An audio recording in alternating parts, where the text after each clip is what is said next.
নমস্কার বন্ধুরা, প্রতিদিনের মতো আজ একটি নতুন রেসিপি নিয়ে হাজির হলাম। আজ বানাবো সয়াবিনের পাটিসাপটা। তো প্রথমে 1 বাটি আটা, 1 বাটি ময়দা, 2 চামচ গুঁড়ো দুধ, পরিমাণ মতো লবণ আর সামান্য জোয়ান দিয়ে বেশ ভালো করে মিশিয়ে নিতে হবে। এরপর অল্প অল্প জল দিয়ে একটা পাতলা ব্যাটার রেডি করে নিতে হবে।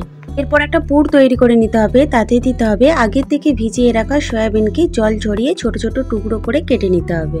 গরম কড়াইয়ে সাদা তেলের উপর সয়াবিনগুলিকে দিয়ে অল্প ভেজে নিতে হবে।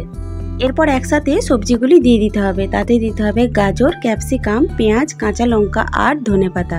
আর দিতে হবে পরিমাণ মতো লবণ আর গোলমরিচের গুঁড়ো। অল্প ভেজে নেওয়ার পর দিয়ে দিতে হবে টমেটো সস।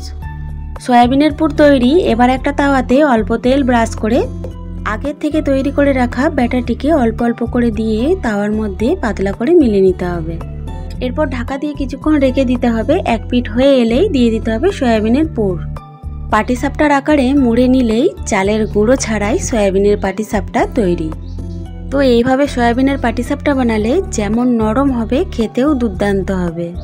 তো বন্ধুরা, সকালের জলখাবার বা বিকেলের টিফিনেতে এইভাবে একবার বানিয়ে দেখতে পারেন। আশা করি ভালো লাগবে।